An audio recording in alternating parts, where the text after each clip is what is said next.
Il y a 6 ans, je l'ai rencontrée à Paris. C'était la ville qu'elle avait choisie pour vivre et réaliser ses rêves.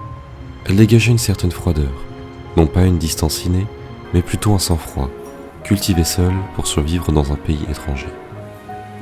En effet, Paris enseigne la clarté, la retenue et l'art de poser des limites. En tant que Français, je reconnais ce sens de la mesure. Je pensais la comprendre assez bien, mais ce n'est que plus tard que j'ai réalisé que bien que je l'ai rencontrée en Occident, je ne l'avais encore jamais vue dans sa globalité. Pour vraiment la comprendre, il faut revenir au début, à ses racines. Elle est née à Xi'an, une ville imprégnée d'un héritage millénaire. Là-bas, j'ai été témoin de sa quiétude, cette sérénité de savoir qu'elle est sur sa terre natale, qu'elle ne manquera de rien. Son charisme est devenu plus distinct, clair, vif, avec une pointe d'astringence herbacée comme la racine d'Angélique. J'ai finalement compris que cet ordre et cette force intérieure, bien que forgés à Paris, avaient discrètement pris racine à Xi'an. Quelles que soient les épreuves que la vie lui réserve, elle reste ferme, comme les anciens remparts de la ville qui ont été témoins de sa naissance, même si parfois je dois l'aider à repositionner quelques briques.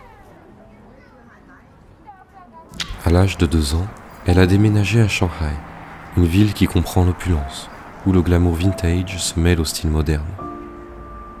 Son éducation a été baignée d'amour familial et nourrie par cet environnement ouvert et abondant. Son père dit souvent qu'elle a eu une éducation privilégiée, ce qui a élargi ses horizons, approfondi sa perspective et lui avait donné la confiance et la liberté de choisir sa propre voie. J'ai enfin compris la source et l'essence de son aura raffinée. Comme la vanille, elle est douce et délicate, dégageant une chaleur discrète, née de l'abondance.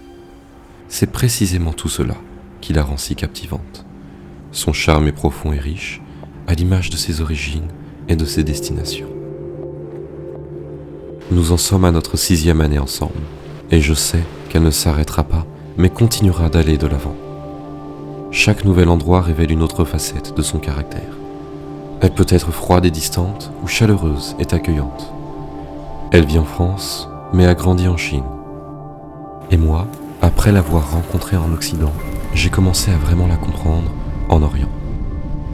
Et pourtant, je sais que je commence à peine à la comprendre dans sa globalité.